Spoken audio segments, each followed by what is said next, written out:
Assalamualaikum warahmatullahi wabarakatuh.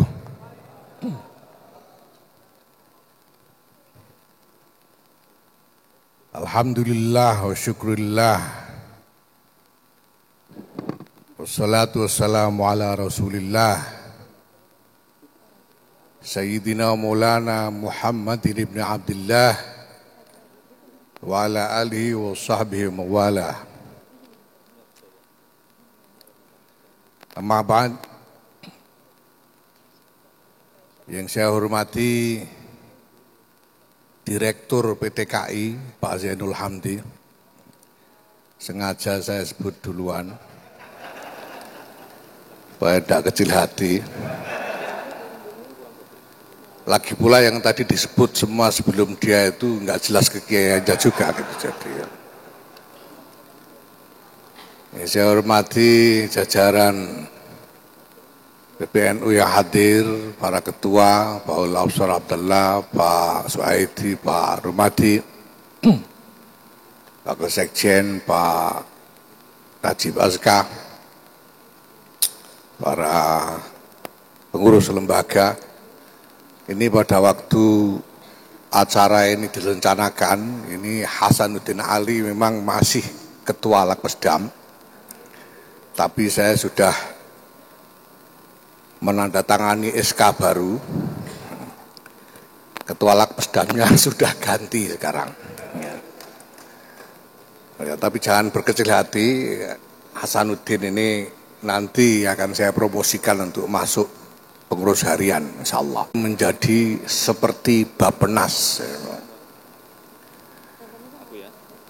Bapak Ibu sekalian, saudara-saudara, para peserta muktamar pemikiran NU kedua yang saya hormati, alhamdulillah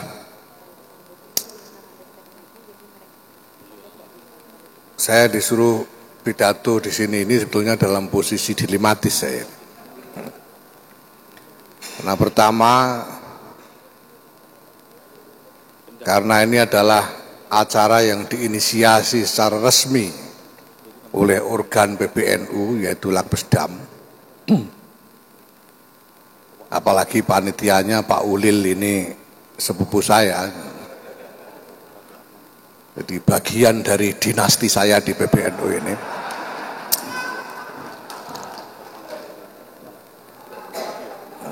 Mungkin jadi saya ini dibayang-bayangi tuntutan untuk berpidato sedemikian rupa supaya muktamar ini kelihatan sungguh-sungguh penting dan mulia gitu.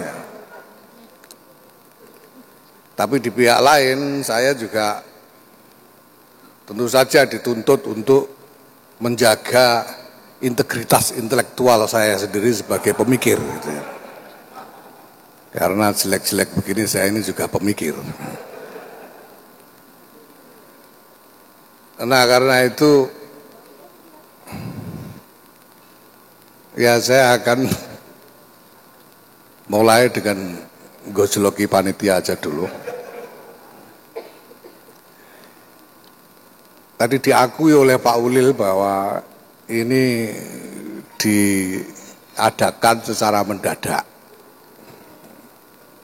Dan ini berarti mengkonfirmasi dugaan saya bahwa ini adalah muktamar pemikiran yang dilaksanakan dengan kurang pemikiran sebetulnya.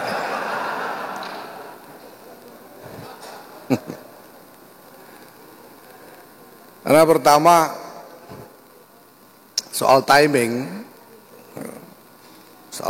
ini tadi disebut oleh Pak Inung bahwa ini menjelang ada pilpres sehingga segala sesuatu sebetulnya sensitif. Nah saya sendiri tidak menghalangi karena ya lumayan ada kegiatan. Yang kedua ya memang ada harapan seperti sampaikan Pak Ulil tadi bahwa ini akan memberikan isi yang berbeda, isi alternatif ke ruang percakapan publik supaya tidak hanya diisi oleh kampanye saja. Ya. Cuma resikonya ya tetap tinggi. Ya. Resikonya tetap tinggi. Ya, apalagi itu saya lihat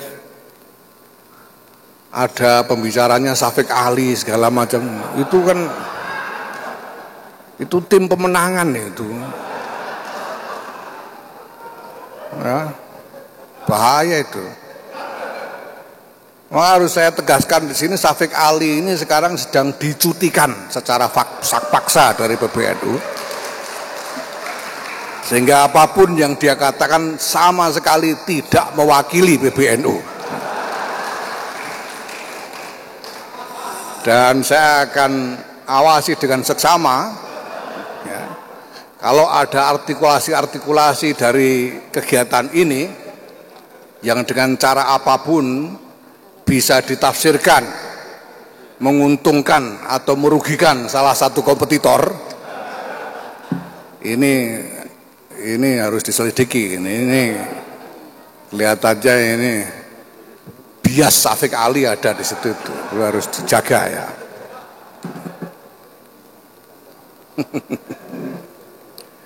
Nah, ada yang ikut TPN lain nggak ini sini? Harusnya Nusron juga disuruh ikut ngisi.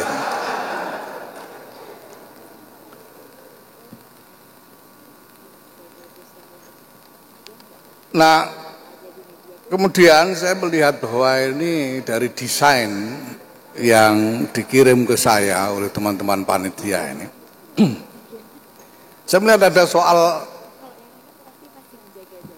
epistemologis yang belum selesai mengenai pemikiran NU ini. Pemikiran itu maksudnya apa? Mikir apa sebetulnya orang-orang ini? Ya, karena saya melihat di situ, wah ini, walaupun dikatakan bahwa semua orang diundang, semua boleh ikut, semua boleh terlibat percakapan, tetapi narasumber yang dipilih itu menunjukkan desain panitia tentang kemana ini mau dibawa. Dan dari susunan yang saya lihat di situ, wah ini isinya,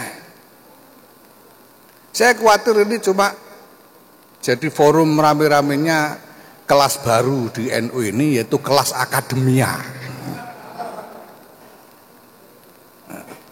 Apalagi kerjasamanya sama PT KAI maksudnya, bukan KAI ya. Saya tuh masih inget-inget KAI aja saya, mentang-mentang ketua umum. Jadi apa namanya?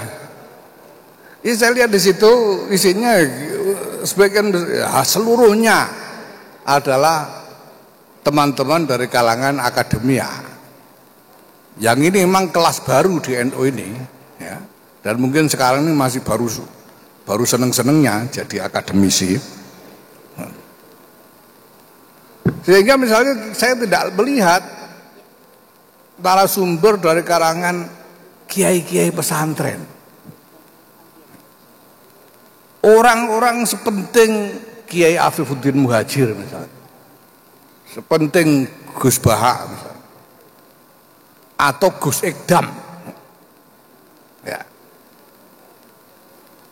Ini seolah-olah mereka ini tidak berpikir gitu, atau tidak punya pemikiran tentang masa depan itu.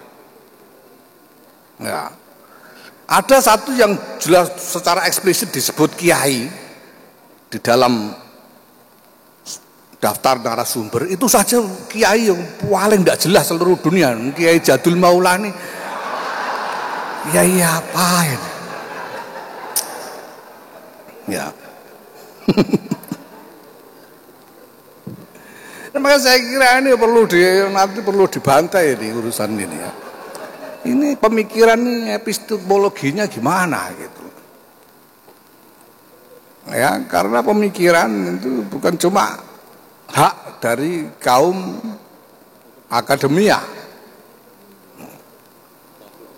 NU tidak akan sebesar ini kalau kiai-kiainya bukan pemikir-pemikir semua. Ini yang SAG baru ini kan belum lama aja. Ini sebelumnya itu kan kiai-kiai beneran, kiai-kiai Mahfud Siddiq apa itu. Ya. Nah,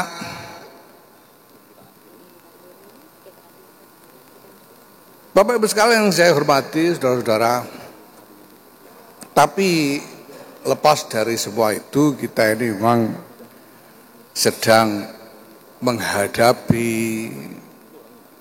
tekanan yang cukup berat dari apa yang kita bayangkan sebagai kemungkinan masa depan.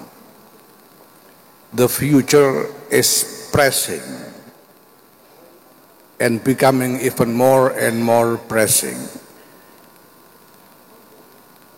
Sederhana saja, karena masa depan itu tiba-tiba lebih cepat datangnya. Dulu itu masa depan itu agak lambat, sehingga kita itu masih bisa agak enak gitu mikirnya. Ya. Dulu itu kuliah itu lulus sampai lama gitu juga tidak masalah gitu, karena masa depan itu lambat. Ya, sampai keterusan DO sekalian itu juga tidak apa-apa dulu itu. Kayak saya ini. Tapi sekarang ini masa depan datang begitu cepat. Sekarang bisa dibayangkan mulai dari zaman telepon rumah sampai zaman handphone itu berapa puluh tahun jaraknya.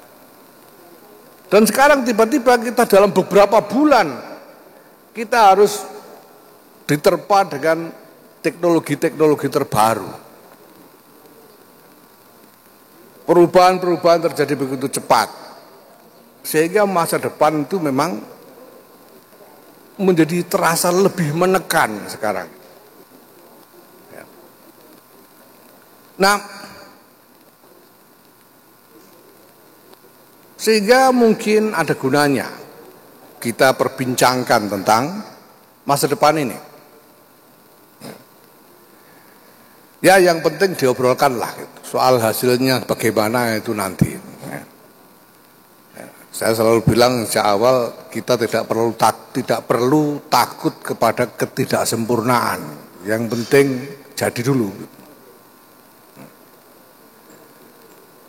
Nah, kita harapkan bahwa dengan memulai percakapan ini, ya kita lihat nanti, tergantung. Kalau percakapannya ini memang berisi hal-hal yang menjadi concern yang nyata dari kalangan yang luas, saya kira ini akan berguna. Tapi kalau yang muncul adalah hal-hal yang hanya bisa ditangkap oleh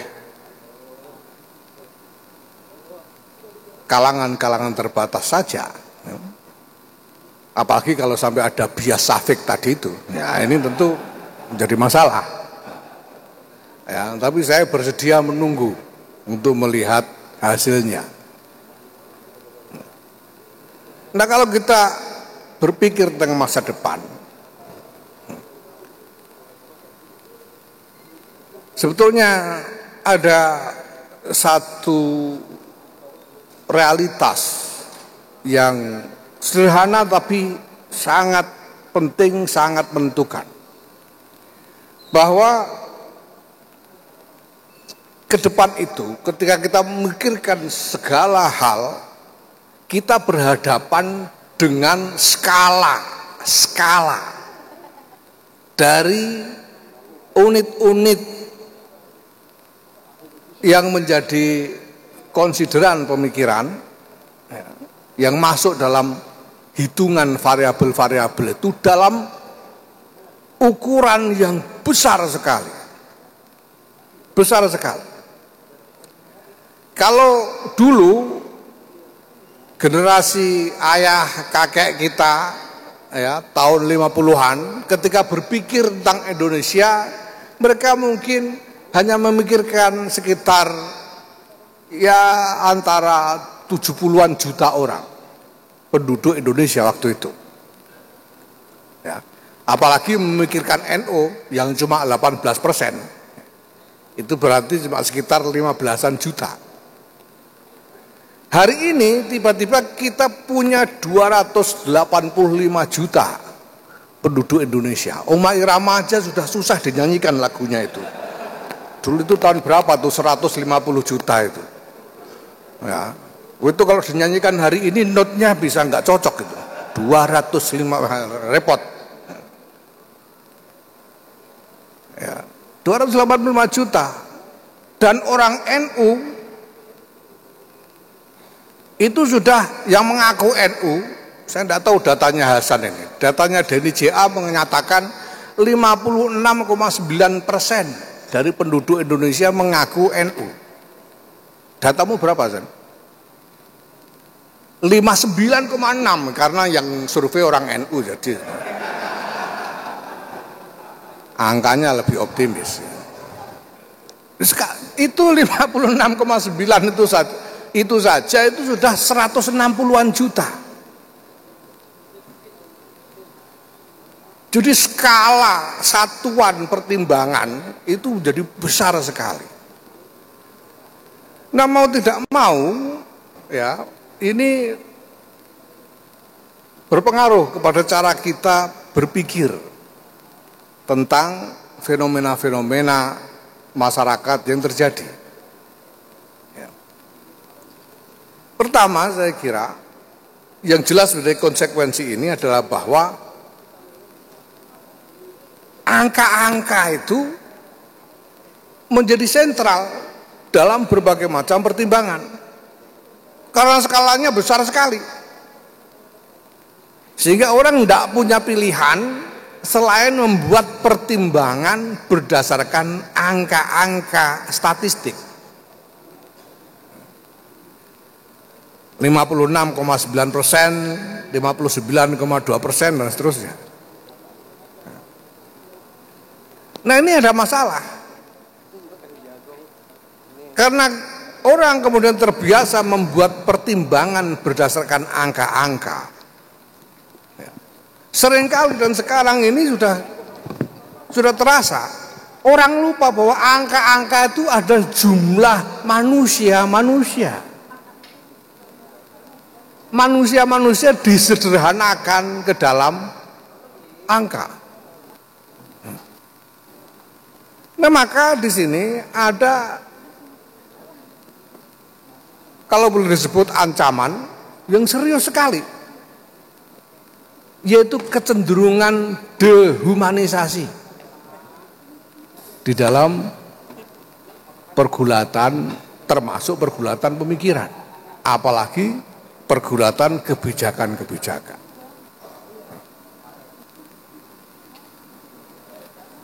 Nah, kita ini belum bicara soal angka-angka besar itu saja, karena teknologi informasi sekarang ini dengan media sosial dan lain sebagainya, ini sudah membiasakan dehumanisasi.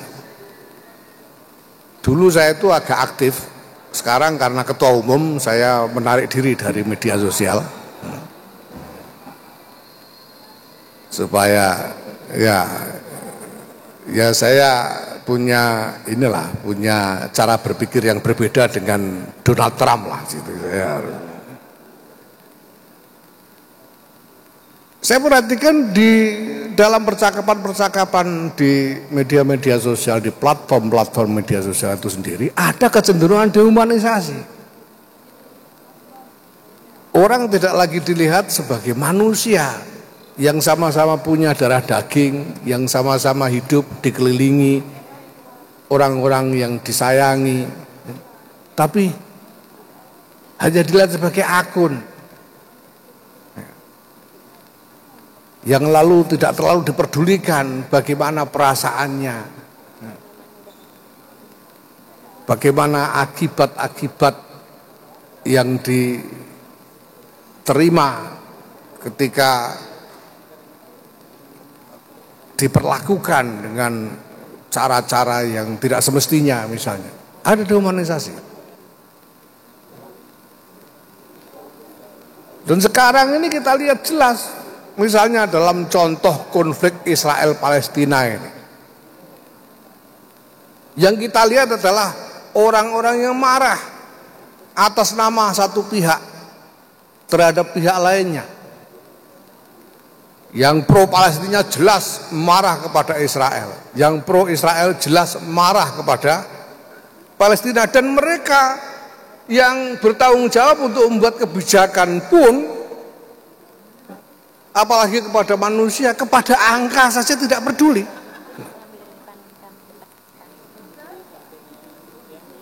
Orang-orang yang saling marah ini bicara tentang angka-angka. Yang pro Israel mengatakan 1.400 orang dibantai, diperkosa, dan sebagainya.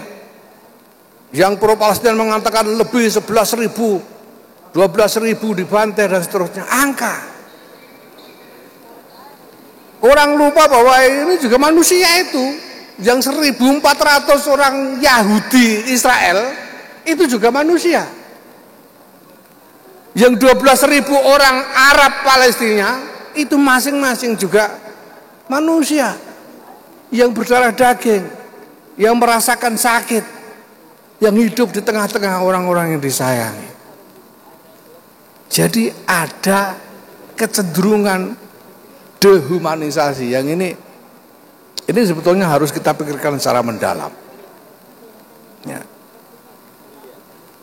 Nanti akan saya sampaikan sedikit tentang bagaimana menurut saya kita perlu merespons gejala ini.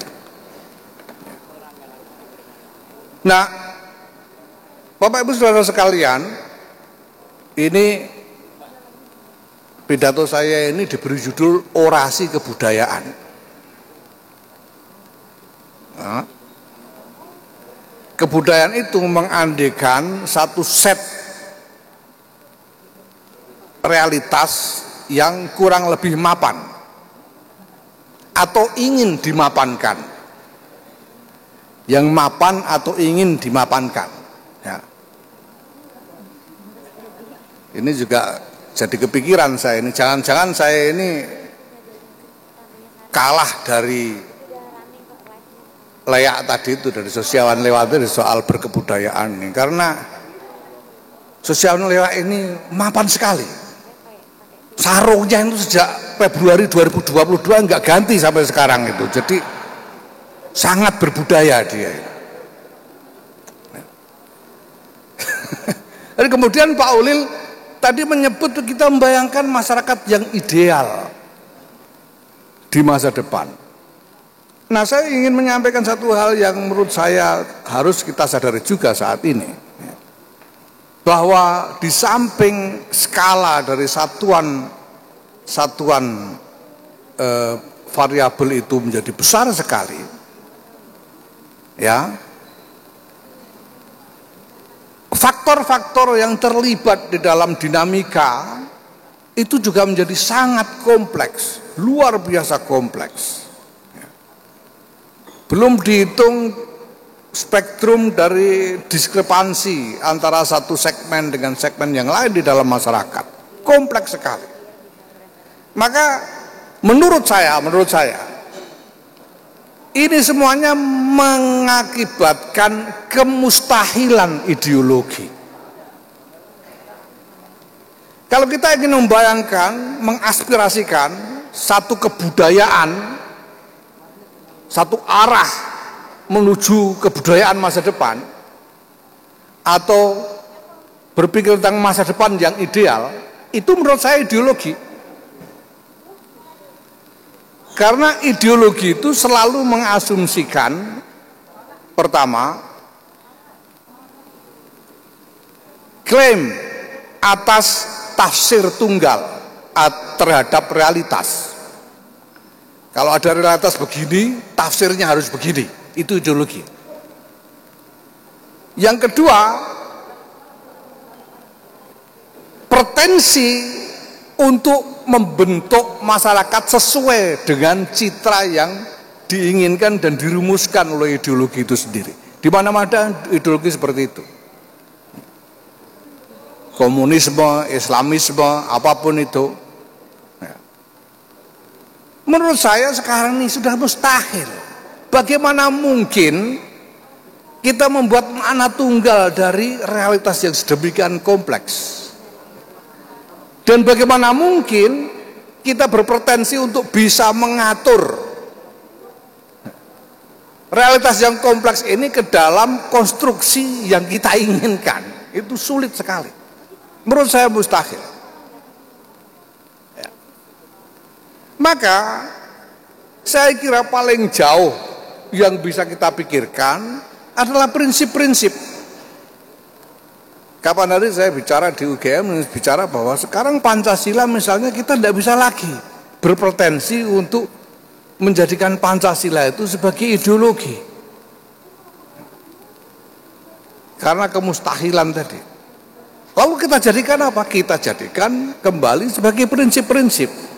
Bahwa apapun realitas yang kita hadapi ke depan nanti, yang penting prinsipnya. Nah, ada satu bagian dari pemikiran yang menurut saya paling menyakitkan,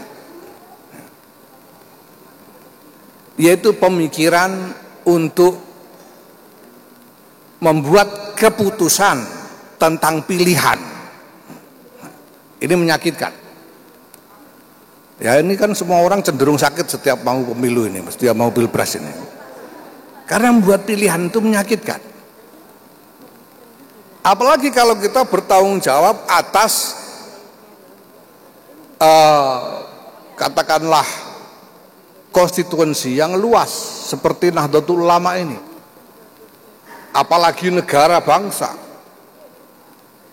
Pilihan-pilihan itu luar biasa berat. Sementara kita harus membuat pertimbangan-pertimbangan yang sungguh-sungguh kita yakini membawa maslahat. Ya. Nah, sedangkan sekarang ini sekali lagi realitas begitu kompleks, stereotip itu buyar. Kayak orang sarungan itu stereotip sebetulnya. Sekarang udah ada lagi, sekarang udah pakai katok semua ini. Nah. Apalagi kalau kita lihat tahun 2005 itu DNJA katanya hasil surveinya 27%, 2023 jadi 56,9%, 2 kali lipat lebih. Nah, orang separuh yang merasa NO-nya mulai 2005 sampai 2023 ini orang NO cap apa ini potongan macam apa gitu. Saya yakin sudah berbeda sekali dengan orang-orang NU stereotip tahun 90-an. Dan bahkan saya lihat juga sebagai fenomena sekarang ini orang-orang NU tidak cuma beredar di sekitar pesantren-pesantren, masjid-masjid atau masjid taklim, tapi di pasar-pasar, di terminal-terminal, di jalanan ini orang-orang udah merasa NU semua. Sekian banyaknya. Stereotip bilang. Bahkan keyakinan-keyakinan yang mapan, yang tadinya kita anggap sebagai katakanlah prinsip yang tidak bisa ditawar, itu hari ini juga kacau. Misalnya apa? Misalnya prinsip-prinsip demokrasi. Saya tidak tahu, saya kira nanti Bib Aji bisa jelaskan. Di barat itu, saya paling enggak yang saya dengar di Inggris itu ada gerakan anti demokrasi. Karena premis-premis dari demokrasi ini sudah dianggap tidak lagi memenuhi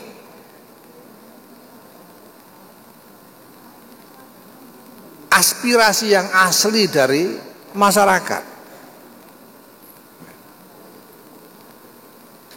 Sehingga apakah demokrasi ini masih perlu kita pertahankan? Atau apakah model tertentu dari demokrasi itu masih harus kita pertahankan? Ini menjadi pertanyaan dasar yang mau tidak mau harus kita hadapi.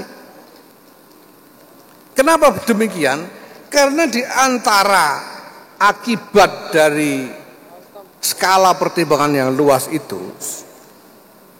ada kecenderungan industrialisasi semesta. Segala sesuatu diindustrialisasi. Ibadah aja jadi industri. Itu jelas sekali itu namanya haji umroh itu industri beneran. Dengan aksesori-aksesori yang didesain oleh industri. Seragamnya, cara mutawif menuntun doa itu desain industri semua itu. Kadang-kadang ditambah mampir kemana gitu. Ibadah jadi industri. Ya, termasuk politik menjadi industri. Politik itu industri, pemilu industri. Gimana lagi berhadapan dengan skala yang begitu luas yang tidak mungkin dikelola kecuali dengan model industri. Yang namanya industri itu selalu, bukan biasanya, selalu padat modal dan berorientasi keuntungan. Itu industri itu. Nah, maka kemudian orang bertanya, demokrasi ini apa sebetulnya? Demokrasi ini sebetulnya adalah saluran bagi genuine aspiration of the people atau sekedar wahana industri. Nah, ini harus dipikirkan. Nah, di pihak lain kita berhadapan dengan situasi-situasi kompetisi yang sudah semakin keras, semakin berat untuk dihadapi. Dan prinsip dari paling mendasar dari satu entitas yang hendak memasuki kancah kompetisi itu adalah koherensi. Main bola itu kesebelasan itu harus koheren. Kalau tidak koheren tidak bisa menang. NO ini di tengah pertarungan seperti ini harus koheren. Itu jadi Safek itu kalau sampai tidak nurut sama saya itu namanya tidak koheren. Karena ini mendasar sekali ini koherensi ketika kita masuk dalam kancah pertarungan. Termasuk juga bangsa negara ini untuk memasuki kancah pertarungan internasional harus koheren. Dan koheren itu berarti harus ada deliberate agenda. Harus ada agenda-agenda yang sungguh-sungguh dirancang untuk persiapan pertarungan itu sendiri. Itu sebabnya ketika tempo hari sejumlah pimpinan organisasi pemuda dari kelompok Cipayung datang ke PBNU menemui saya bilang, ya dalam percakapan politik kita harus, ya termasuk di dalam negosiasinya kita harus taruh semua semua pertaruhan itu di atas meja. Bukan hanya aspirasi demokrasi saja, tapi juga kebutuhan akan deliberate agenda. Ini harus kita bawa ke atas meja dalam negosiasi. Ini memang painful. Merumuskan kebijakan itu painful. Dan ya membutuhkan fokus dan kerja keras yang luar biasa. Ya. Nah makanya yang paling enak sebetulnya menjadi ketua umum PBNU ini relatif paling enak saya. Ya makanya saya tidak mau jadi calon presiden, lebih enak jadi ketua umum PBNU. Kenapa? Karena ketua umum PBNU itu tidak butuh rating. Saya tidak peduli rating saya berapa, tidak peduli sebagai ketua umum. Saya cuma perlu ngurus sekian ratus cabang, sudah beres. Asal mereka setia, aman saya. Ya. Nah, maka saya menggunakan privilege ini untuk ya secara decisif membangun strategi. Saya bilang orang mau nggak setuju sama saya silakan ya. Pokoknya sampai 2027 ya harus menyabar-nyabarkan diri gitu. Kenyataannya saya ketua umum. Nah, di antara yang saya bangun sebagai agenda secara decisif adalah upaya untuk merespon tren dehumanisasi ini dengan cara yang dulu menjadi tradisi NU. Itu sebabnya sekarang ini PBNU meluncurkan program yang kami sebut Gerakan Keluarga Maslahat NU. Yang isinya nanti adalah kegiatan-kegiatan di tingkat desa yang diikuti oleh keluarga-keluarga. Dengan isi segala sesuatu yang menjadi hajat keluarga. Mulai dari keagamaan, pendidikan, kesehatan, ekonomi, semua yang menjadi hajat keluarga menjadi isi dari program itu. Ya. Dan sekarang sudah jalan. Nanti kapan-kapan saya minta TVNU menyiarkan ini secara serentak. Sekarang ini setiap minggu ada sekurang-kurangnya antara 500 sampai 2000 desa ada kegiatan serentak dari Gerakan Keluarga Maslahat NU ini sudah jalan. Di setiap desa kita punya 7 orang petugas yang kita sebut Satgas. Dan sekarang kita sudah punya di 3 provinsi, Jawa Timur, Jawa Tengah, dan DIY, ya, jaringan Satgas ini di 17.000 desa di 3 provinsi. Ya, 2 minggu yang lalu kita mulai dengan Jawa Barat dan baru minggu kemarin kita lakukan simultan juga dengan Banten dan akan terus kita kembangkan. Kenapa ini kita buat? Ya, ini pemikiran saya karena ya ini perlu diketahui ini sekarang saya pemikir juga kan ini jadi supaya NU ini kembali punya kebiasaan untuk engage dengan manusia-manusia secara langsung. Kader-kader NU ini supaya sejak dari bawah ini terbiasa berpikir tentang khidmah NU untuk manusia-manusia, bukan cuma untuk angka-angka.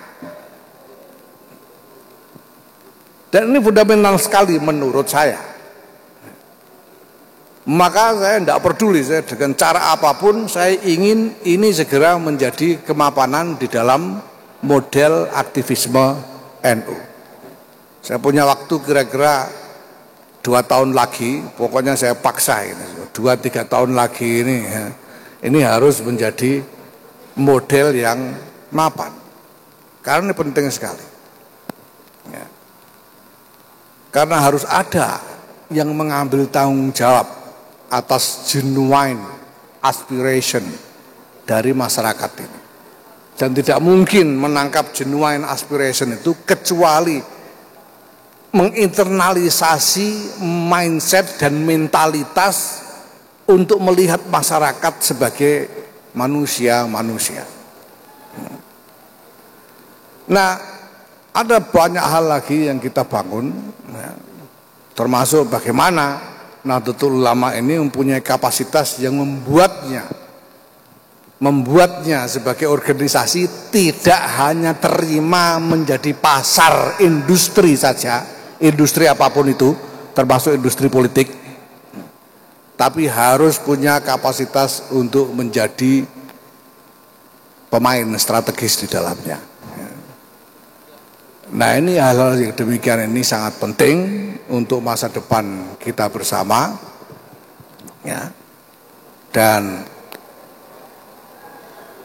memang pemikiran tentang masa depan ini ya harus kita jadikan agenda utama. Nah, hanya saja kembali kepada yang saya singgung di depan, yang begini-gini ini jangan hanya dinikmati oleh kelas akademia saja. Pak Ulil itu sebetulnya dari kemarin sudah saya ajarin, tapi dia tampaknya kurang mengerti maksudnya.